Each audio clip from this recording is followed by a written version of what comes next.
교통사고를 일으키신 분들의 이야기를 들어보면은 갑자기 사람이 뛰어들었다, 갑자기 차가 나타났다라는 말을 하는데 이 말인즉슨 주위를 잘 보지 못해서 사고가 발생이 됐으며 보는 것만 잘 해도 사고를 막을 수 있다는 그런 말인데요.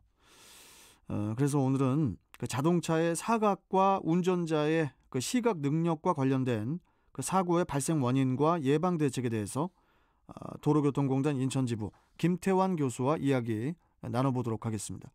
자, 김태환 교수님 나와 계시죠? 네, 안녕하세요. 예. 그 지난 3월 18일에 그 중구 인중로 신광초등학교 앞에서 그 초등학생이 길을 건너다가 화물차에 치여서 숨지는 사고가 발생한 것으로 알고 있는데요. 사고의 상황은 어떻습니까? 네, 일단 가해 차량의 운전자가 25톤 화물 트럭을 몰고 수인 사거리 방향에서 신광 사거리 방면으로 2차로를 따라 진행하던 중 우측에서 좌측으로 무단횡단하는 피해 어린이를 충격해서 피해자가 역과돼서 사망하는 사고가 발생했습니다. 특히 사고 장소는 신광초등학교 앞에 위치하고 있는 어린이 보호구역이었고요. 제한속도 50km 도로로 운전자의 속도는 제한속도에는 미치지 못하는 속도였지만 2차로 도로에서 우회전을 하면서 3차로 도로에서 우회전하는 화물차로 인해 아마도 아이를 미처 발견하지 못해서 사고가 발생한 것으로 볼 수 있을 것 같고요. 경찰은 자세한 사고 원인에 대해서 조사를 하고 있고 어린이 보호구역 사고이기 때문에 민식병이 적발될 것으로 예측하고 있습니다. 참 이 안타까운 사고가 발생돼서 참 이게 되게 가슴이 아픈데요. 이 교통사고는 이게 왜 발생했을까요? 크게 교통사고의 원인을 세 가지 정도로 구분하는데요. 차량 결함에 의한 사고, 도로 환경적인 요인에 의한 사고, 인적 요인에 의한 사고로 분류를 합니다. 이 중에서 대부분의 사고, 거의 약 90% 이상의 사고는 인적 요인에 의한 사고가 차지하고 있는데요. 일단 운전을 할 때는 인지, 판단, 조작이 연속으로 이루어지는 과정인데 인지의 실수는 결국에는 판단의 실수, 조작의 실수로 이어지게 되고 사고가 발생할 수 없습니다. 또한 판단과 조작의 기초가 되는 인지 과정에서 가장 많은 실수가 일어나게 되는데요. 인지 과정의 대부분은 눈을 통해서 정보를 수집하게 되는데 인간의 눈은 한계를 가지고 있습니다. 오로지 한 번에 한쪽 방향만 볼 수 있고요.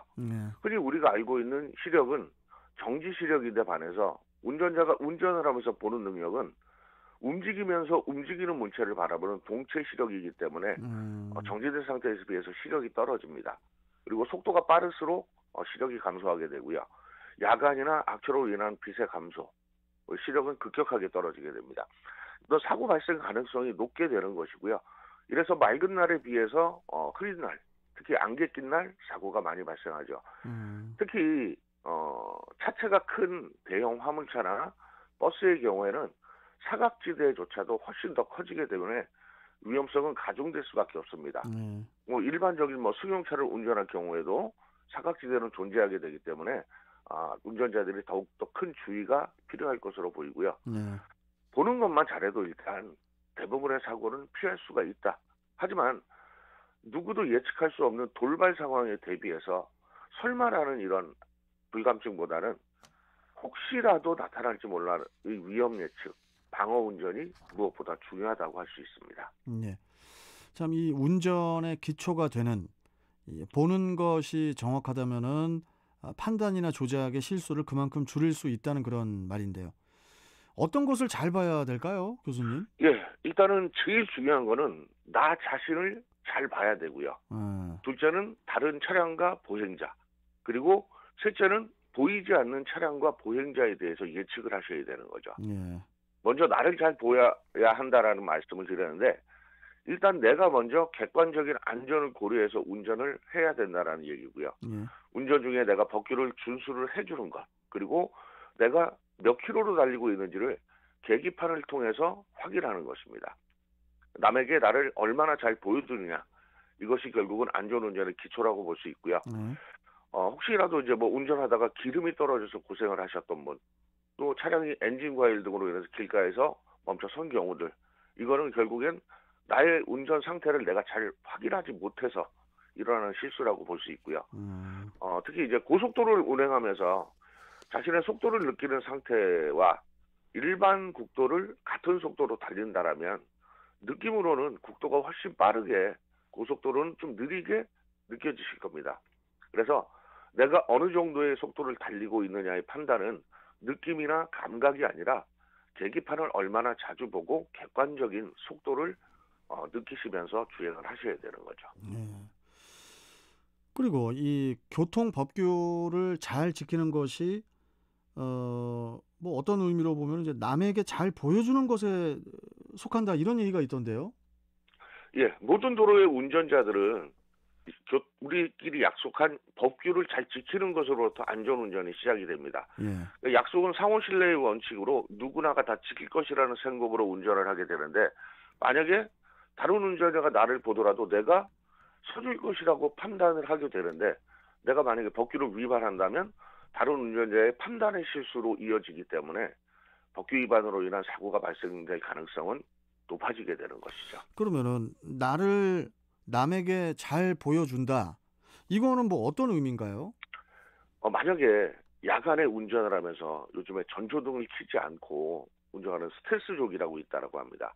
그러니까 차량의 등화, 신호, 방향지시기의 작동을 통해서 나를 남에게 잘 보여주고 나의 운전에 대한 바른 예측 정보를 주는 운전을 해서 남들이 나를 잘 보고 잘못된 판단을 하지 않게 해주는 것이 중요하다라는 말씀이죠. 자, 그런데 이 사고라는 것이 이게 잘 보이지 않았기 때문에 일어난다고 하는데요. 이게 잘 보이지 않는 것에 대한 대비, 이 대비는 그러면 우리가 어떻게 해야 될까요? 네, 일단 현재 병원에 입원해 있는 환자 중에 가장 많은 환자의 사고 원인이 졸음운전이라고 합니다. 예. 이유는 당연히 잘 보지 못하고 운전을 했기 때문이라고 생각을 하고요. 근데 잘 보더라도 보지 못하는 사각이 존재하거나 건물이나 불법 주정차 차량으로 인해서 보행자의 상태를 볼 수 없고 예측할 수 없는 경우들이 있습니다. 또는 다가오는 차량 또한 발견하지 못하게 되는 경우도 생기는데, 이 설마라는 안전불감증은 분명히 보이지 않는 곳인데도 위험이 없다라는 생각으로 속도를 높이게 될 것이고, 이것이 결국 사고를 일으킬 수 있는 원인이 됩니다. 가끔은 차량의 전방에 서 있는 아이를 발견하지 못하고 출발한 어린이 통학버스의 사고, 또 차량의 후미에서 놀고 있는 아이들이 차에 치여서 사망하는 사고, 이런 시각 공간이 존재하는데도, 사각 공간이 존재하는데도 위험이 없을 거라는 막연한 예측으로 발생하는 사고들이라고 볼 수 있고요. 전방과 측면에도 사각이 존재하기 때문에 더욱더 주의가 필요합니다. 특히 어린이 보호구역은 물론 보행자를 자주 만날 수 있는 생활안전구역에서는 더욱더 주의를 기울이고 법규를 준수하는 것은 물론이고, 전방 주시와 주변 상황을 잘 살피고 내가 먼저 보여주는 운전, 그리고 나를 잘 보이지 귀찮아하는 운전이 결국에 사고로 이어질 수 있다라는 생각, 방어운전이 무엇보다 중요하다, 이렇게 말씀을 드려야 될 것 같아요. 알겠습니다. 자, 오늘 말씀 여기까지 듣고 또 뵙도록 하겠습니다. 고맙습니다, 교수님. 감사합니다. 예. 자, 도로교통공단 인천지부 김태환 교수와 함께했습니다.